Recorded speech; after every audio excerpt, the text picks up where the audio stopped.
so I'm going to show you how to render an image of a composition from Blender 2.8. So to start with, what we'll do is I've created a new project. This is just a general project, and I'm going to delete everything in the scene so we can start from scratch. To do that, I just click A on my keyboard to select everything, and then X to delete. Okay, so the first thing I want to do is actually create a really simple composition. I'm in object mode up here, and the first thing I'm going to do is go to add mesh, and I think I'll add a plane. I think I want to make the plane a bit bigger, so I'm going to hit S on the keyboard to scale it. Okay. Now on top of the plane I want to add mesh. I'm going to add a cube.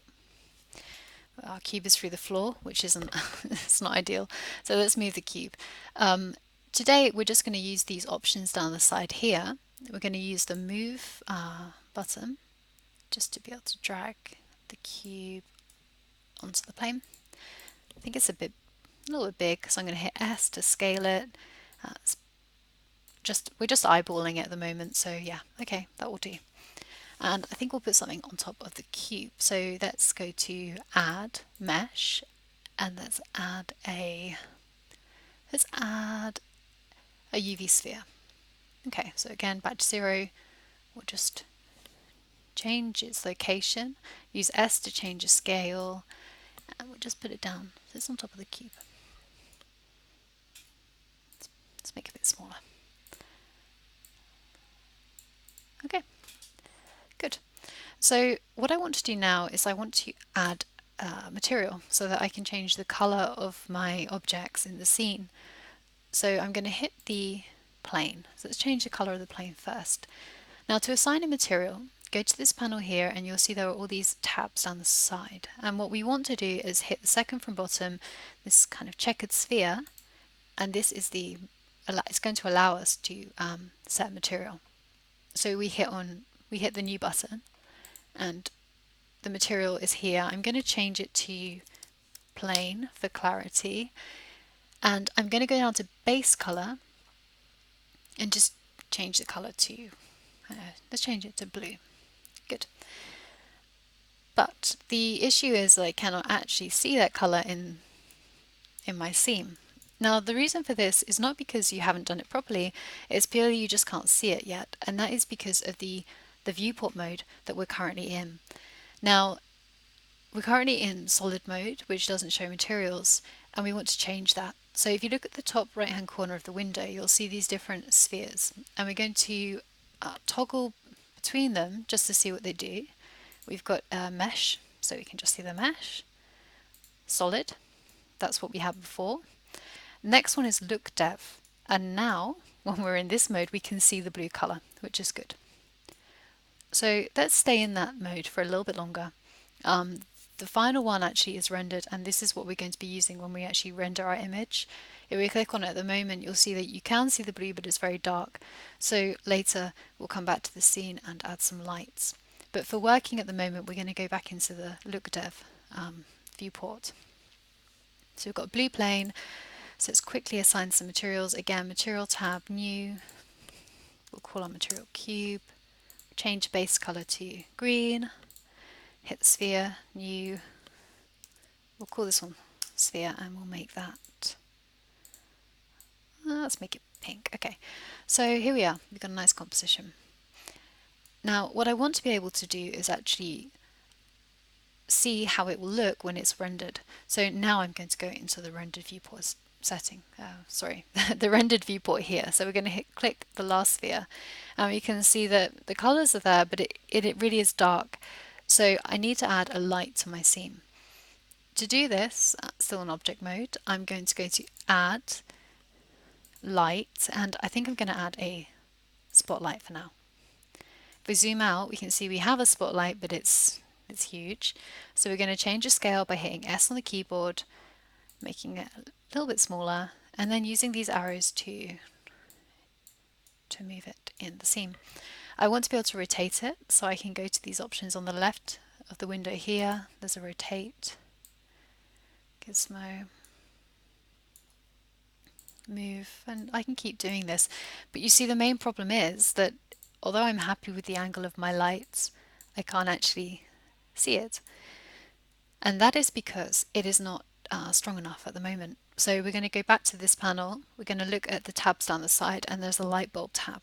So in that tab, we can see the type of light we have, which is a spotlight. We can see the color of the light. You can change that, but we can also see power. So what we're going to do is just really ramp that up until we get a brightness that we're happy with. And you can see it's casting a nice shadow. And you can continue to play with the positioning of your light until you're happy. I am going to say that I'm happy with this lighting as it is, and I'm going to go ahead and render an image of this scene. So to do that, what I need to do is add a camera, because it is the camera's view that I'll be rendering an image of.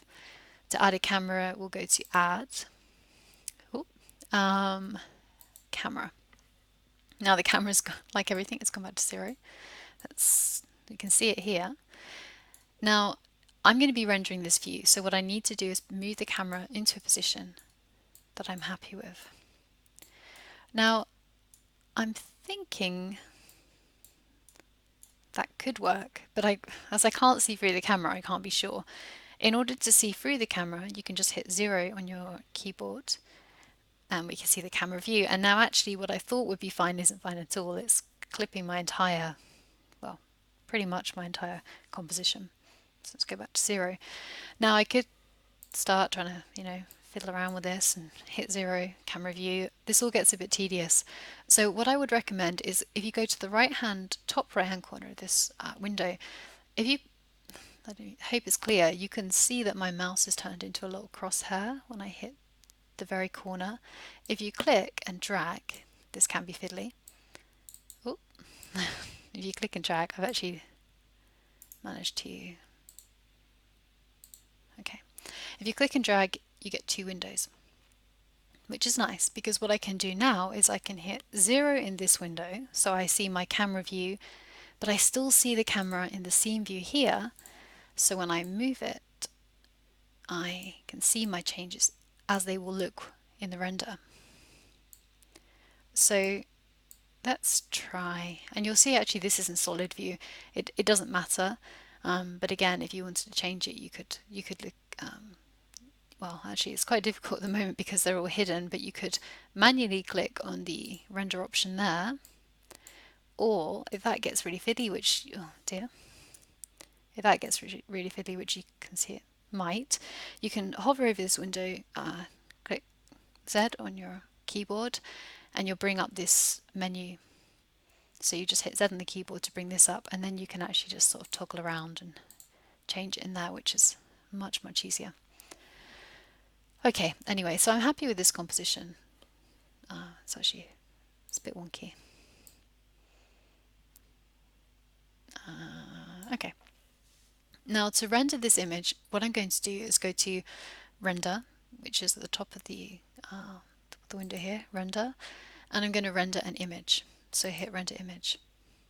Okay, and there you are. You've got your rendered image.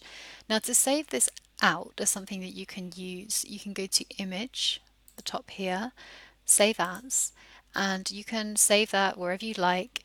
Down here you'll see that you can change the format, so PNG, JPEG, and you can take the compression off completely for quality, color depth, etc. So you can just set that however you like.